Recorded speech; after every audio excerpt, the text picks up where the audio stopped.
Welcome to this very special edition of the KAJ Masterclass Live, the show which ensures that you profit from your time spent here with experts, either through their industry insights, information, or simply learning from them. And today we have with us Steve Riddle, founder of Coach Station, Australian Leadership Advisory Practice, working with executives, boards, and emerging leaders across sectors. So he's also an author of Falling into Leadership. So we'll learn from him why leadership is a practice trait, not a personality trait, and how to build the clarity and capacity your team actually needs. Welcome to the show, Steve. Thank you very much, AJ. Pleasure to be here. Thanks for the opportunity. You're welcome. Welcome to the show, Steve. Welcome to India in this online form. And I'm sure not just in India, but a lot of people, a lot of leaders across the globe, or so-called leaders across the globe, will benefit from what we are going to talk right now. We'll talk about falling into leadership. So we'll learn about this. It's also the title of your book, and also explains about the state of leadership, or the crisis in leadership that is in today's time. We'll talk about all this, but before that, let's talk a bit about your journey, your background, so that people know who they are listening to, Steve. Great. Thanks for the intro there, AJ. My background is in leadership. I started leading teams when I was 18 or 19 years old in Adelaide here in Australia. I live in Brisbane now in Queensland. But ultimately, I recognised that what I know now at 55 years old is that as an 18 or 19 or 25 and 30-year-old, that even though I had some instinctive and intuitive skills in leadership, the journey and the practice that comes with learning how to be an effective leader is something that doesn't just happen automatically. And I'm probably jumping ahead a little bit here in terms of the book and just my journey, but I see a lot of people that take on the opportunities but don't really have that investment prior to their leadership, and that causes real challenges for them and their stress levels, and certainly in terms of their opportunities to lead effectively. But my background is in corporate banking and finance generally. I worked for Commonwealth Bank here in Australia for a decade or so, and then I was with GE Money for about 10 years as well. And at the end of that journey, I thought, when I say at the end of that journey, I was about 40, and I thought to myself, there's a real opportunity to use my skills and what I've been learning from a leadership point of view to help others. And it maybe sounds a bit grandiose, but my mantra is very much about changing the world one leader at a time. And I've been very fortunate in the last 15 years through Coach Station to have coached a little over 580 people now in that time, plus a few thousand in terms of workshops and other forums. So it's a genuine privilege, and I don't want to sound corny or cliched, but genuinely an honour and a privilege to get to do what I do, and not only helping people in the workplace, but also in their personal lives as well. And the skills that we require in leadership are human skills. They're not just in organisations. And as I say, it's a real privilege to be able to help people across both their lives in and out of work. Absolutely, Steve. So tell us a bit about, from your point of view itself, what is it that you want to tell the people about leadership? What is it that you do that you want to explain people about leadership? Because people have different understanding of leadership, and they also have their points. So I'll express those points from their point of view, but I want to understand first, what is it that you are trying to do in a time when leadership is almost, in crisis itself? Well, I couldn't agree more. When we think globally in the macro environment, the glut of effective leadership is certainly there at the moment. So, look, in terms of leadership itself, the title of the book, Fall into Leadership, was actually the working title when I started writing it 10 years ago this month, strangely. So it was only published in November, so it was a long journey. But the idea of falling into leadership is it's a name of a book, but it's also about how most people, in my experience, end up in roles of authority or management. And I often differentiate between management and leadership, and they're both required. Sometimes I hear discussions about management versus leadership or leadership, and they're both required. We manage things and we lead people in a simplistic way. That's the best way to describe it in my experience. So we need to do both. We need to manage processes and systems, and we have policies and documentation as the bedrock for what we do. But how well we use that and how effective we are to bring people into that space and to be effective is a different story altogether. And so when I think about falling into leadership, for me, it's about helping people to be ready for leadership before they take on that next level of leadership. It might be a team leader, or it might be middle management, general manager, or into directorship and C-suite as well. The skills are slightly different depending on the level and authority, but ultimately the fundamental dozen or 15 things that make effective leaders effective are very consistent. And they come down to things that most of us know. We'd talk about communication and expectation setting and ensuring people can be accountable and so on. But when I think about the journey, so to speak, from what I've seen in my own path, but also helping others, is that most of the time people take on the role of authority or the management or leadership because of desire. It could be ego, it could be status, it could be extra pay, and they're all valid things. I'm certainly not saying that they're not appropriate, but what I am saying is they tend to be more about you and the individual, and leadership by definition is more about others. And the more that we can influence others and be more effective in the skills and capability and attitudes that allow us to be very influential, and that's what leadership is, then the greater the opportunity for us to feel good about leadership and not feel the stress and some of the pain that many people I get to work with and many I don't feel when they're in management roles. Absolutely, Steve. So whether we don't understand it or don't want to understand it, but the fact of today's life is, Steve, that designations are leadership. That's the way accountability comes in. That's the way people, know that they have a responsibility to undertake.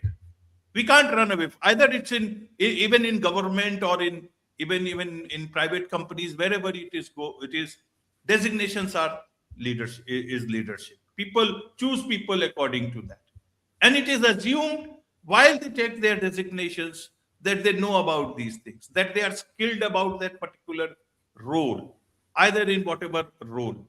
If I tell, and leaders are supposed to be, self-motivated, self-motivated people who can take initiative. They don't need to be told. So who will train them? Aren't they enough trained from their business schools or from life itself or from the work that they are doing? Suddenly, it's not like that the Prime Minister of Australia will be asked to suddenly undertake the presidency of United States. So people know about their roles, that this is what I have been doing and this is what I have to undertake. What is so big about it? And if they can't do it, then you tell it. It's, you talk about falling into leadership. Falling into leadership is a choice. Falling in love is not a choice. You fall in love. But there also you have to keep your eyes and ears open. But is it about, such people, they actually don't fall in love with leadership, they fall in love with the corner room and fall in love with their bank accounts. That is the major problem here. Help us understand. There are several things here at the same time, Steve. You are an expert. So I thought, why not give all these questions to you so that you can answer at your own pace. I love that. I love your passion too. Clearly, you've got a bit of experience and you've talked to many people in the leadership space. So, look, and that's the premise for falling into leadership is most of the time people in roles of authority, how I describe it, management, leadership, they're not bad people. Vast majority of people that I've had the very good fortune to coach and many that I've led and have been led by in my career of 30, 35, 40 years now are good people. And I don't think there's too many leaders, senior leaders out there or organisations that are deliberately trying to set up their teams and leaders and organisation to fail. That's a pretty malicious behaviour. I'm not saying it doesn't happen, but it's pretty rare. But that doesn't mean that we're necessarily skilled and capable to be able to genuinely set people up to succeed. And so most of the work that I get to do, AJ, is in the space of how. The what and the why are very important, but I think most people understand what their role is required. So I have 5 direct reports, and functionally and fundamentally and operationally, our job is to provide X number of widgets or something within finance, back office, front office, client facing, whatever it might be. But the reality is that just because we know what it is and what's required because of position description and conversations with our leaders and so on and experience, that doesn't necessarily mean that we're that good at understanding and translating that to how to be a good leader.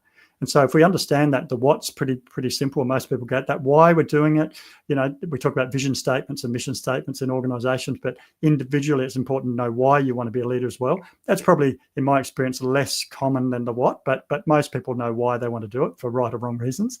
But that doesn't mean if you've got the what and the why that you're that effective in knowing how to do that. And when I'm talking about the how, AJ, I'm talking about things like genuinely building relationships with people, not to pat yourself on the shoulder, say, yeah, I'm friendly or I'm liked, but so that you have a genuine level of respect. And that respect comes from behaviors and skills that we are attributing and demonstrating every single day. And I'll give you a quick example from the book, and it's one of my baseline examples that I use in coaching. And that's a model that I created. It's called RYYZN. It's an acronym. It's REOWM. And the idea behind that is that, and the first step, the R represents a relationships. And it's very difficult to be an effective leader in the absence of an effective relationship. And by that, I mean, we're not talking about beer on a Friday night or barbecues on the weekend. We're talking about the ability to genuinely have the conversation that's required with anyone at any time, because you have the skills, but you've also got the relationship where even if the message is a little bit difficult for someone to hear, they trust you enough to know and hear it, that it's coming from the right place. And so the relationships are the cornerstone, they're the gatekeeper. When we have that, then it enables the rest. It doesn't mean the rest takes care of itself, but allows the rest of it to be real. And and again, I won't labour the point with RYYZN too long, but where it really makes sense to me and makes a big difference for my clients is the E and the O. So relationships are the gatekeeper. The E is about expectation setting. And what we're doing there is to make sure that the team member or the direct report or your peer are very clear about what it is that is required. And that's less about you telling them. Initially, if you're a few months into a role, as in the team members a few months into a role, there's a lot more telling. But once they get experienced and capable and competent, then it becomes less about you telling them and more about asking them. And this is the greatest gift that I give to any of my clients. And many of them will be listening to this afterwards or at the moment, and they'll be laughing because I talk about questioning, effective questioning all the time.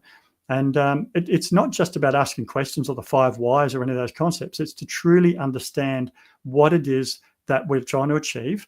And we do that by telling, and then we also do that by asking. And so if if you're one of my team members, AJ, and we've got job X to do, that it's making sure that you know not only that X is required, but how you're going to achieve X. And then having regular check-ins weekly, maybe even more regularly, to see how you're going with that. But it's not my job as the leader to be telling you what to do. I'm employing you to do good work. We pay you good money, and it's your job to help me understand where you're succeeding, where you're being challenged, and so on. And that's one of the big shifts. That's a fundamental shift in how people often manage versus lead. And so once we've got that established, the expectations and clarity, the O, the next piece, is critical. And it's, again, not about me going in and telling you, AJ, hey, this is what I've seen you do and how well you've done it. It's me asking you how you've gone with the work that you committed to a week ago or a month ago or whatever. And so that whole shift of mindset, and it's only one small aspect, but that shift of mindset when it comes to one-on-ones, when it comes to annual appraisals and reviews, and the idea that it's not my review, it's not my one-on-one, it's yours as the team member. But we can't just create a vacuum and expect people to feel that. We need to be very clear about how they're going to feel that, and make sure that we are helping them to build the skills and the capability and the competence and the confidence and self-esteem to be able to do the things that they are committing to. And it sounds really simple, but I would say there's not a client I've ever had that hasn't to some degree required a bit of a shift in mindset around the telling versus asking, the clarity of expectations. And the point I'm making here, AJ, is that it's the thing that we are doing is allowing people to be accountable for their work. And every time we're telling them, we're fishing, we're catching the fish for them. Every time that we're asking them, we're allowing them to catch their own fish and feed themselves. And these are important metaphors and understandings, but how we do that is not necessarily natural. Most people are competent and capable to a degree, but they're not necessarily as capable as they need to be across all aspects of the leadership requirements. So thank you for letting me share that. It's a longer story, but and RYYZN, I should say the W and the M, the W is context, it's the why, and the M is the measurement of that success. How have we gone against what we said we were going to do? So it's a simple model, but it's a baseline for all that I do, it's a concept that my clients and coaches are really embracing. So it's one way of answering your question there. But often we just expect people to know, and that's just not true. They might know it to a degree, but they don't know it to the level that we really are going to allow them to be effective and succeed. Absolutely, Steve. Thank you for that Now let's test this in this way. As with the present time with AI almost taking over a lot of things, skills, so-called skills, either in leadership or anything. The biggest challenges that the leaders are facing, or the question marks that are being raised, is not about their skills. Hmm. It is about the human traits that they should be born with.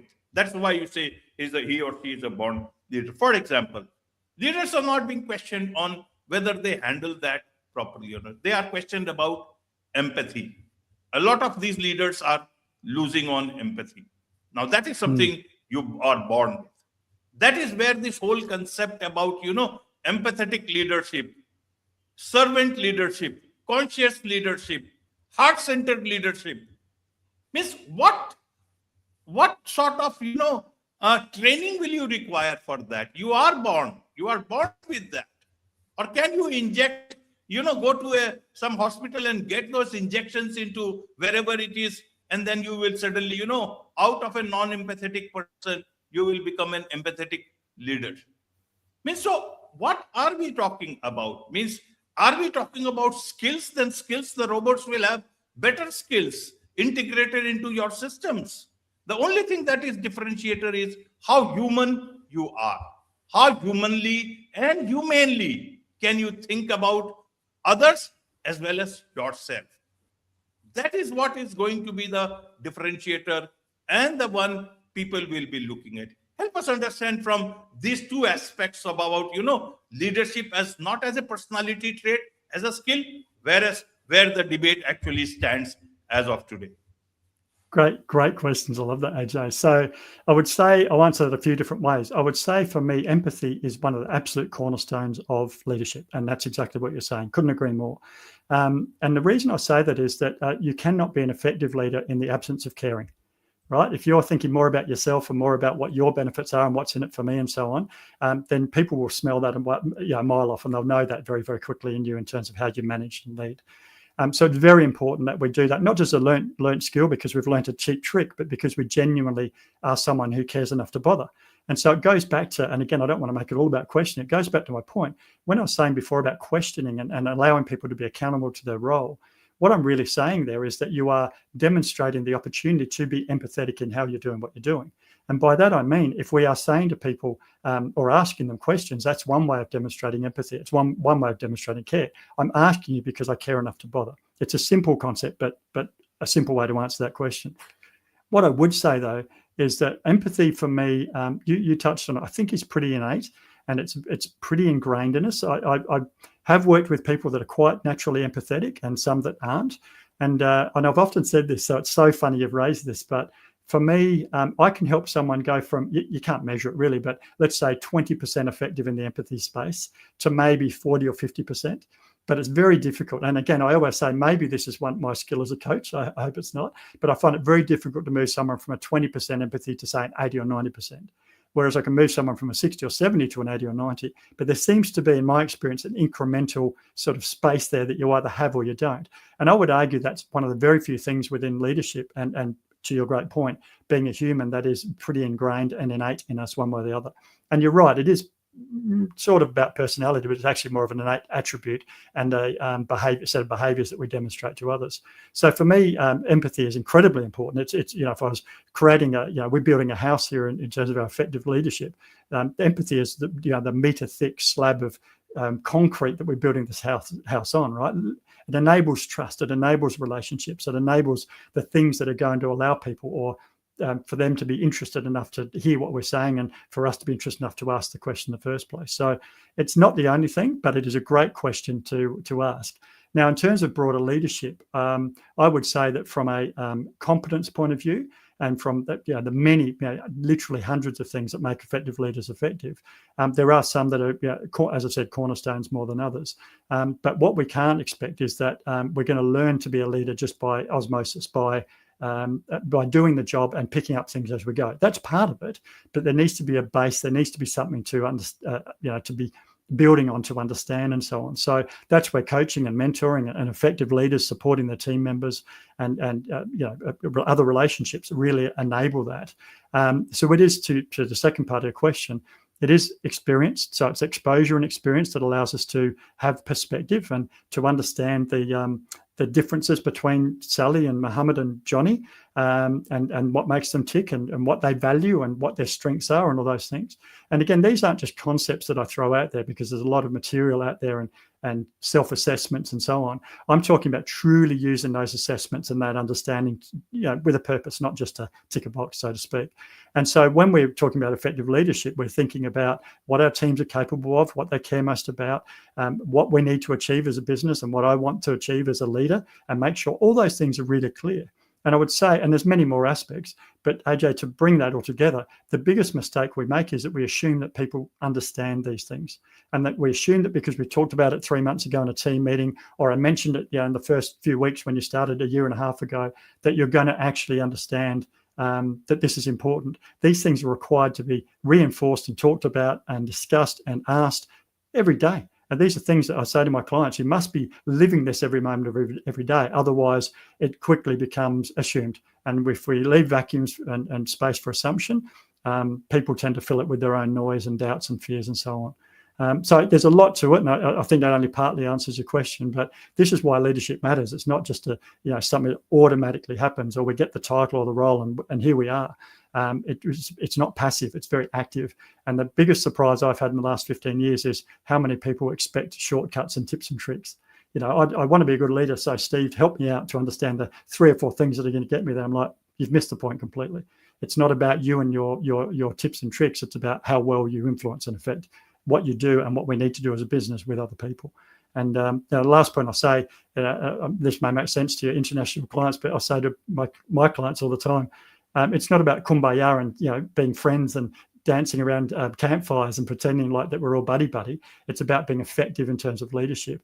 And if we are not clarifying those expectations and allowing people to do their job and supporting them to do that, then we tend to be managing at best, but usually we're not even doing that.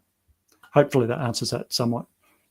Absolutely, Steve. There is so much to learn about all this from you, and I'm sure a lot of people, a lot of leaders, a lot of good leaders, a lot of inefficient and incompetent leaders who want to become competent, they would want to connect with you, learn more from you, also from your book. What's the best way for them to do so? Thank you for asking. So if you go to my website, it's coachstation.com.au. There is a lot of material. I tend to give away a lot of IP and material. My core value and passion is to make a difference. So I don't put things behind firewalls. It's a lot of access around emotional intelligence and change management and other personal and professional development tools. And there's also a access or menu option there to open the Falling into Leadership tab, and people can buy Falling into Leadership either on Amazon or via my website. And there's, as we speak, I'm updating that for people to have access to Kobo and Apple and others as well. So that'll be available soon, if not already. So yeah, there's plenty of opportunity here. I'm always happy to have a chat to anyone. If anyone wants to have a conversation, no commitment required.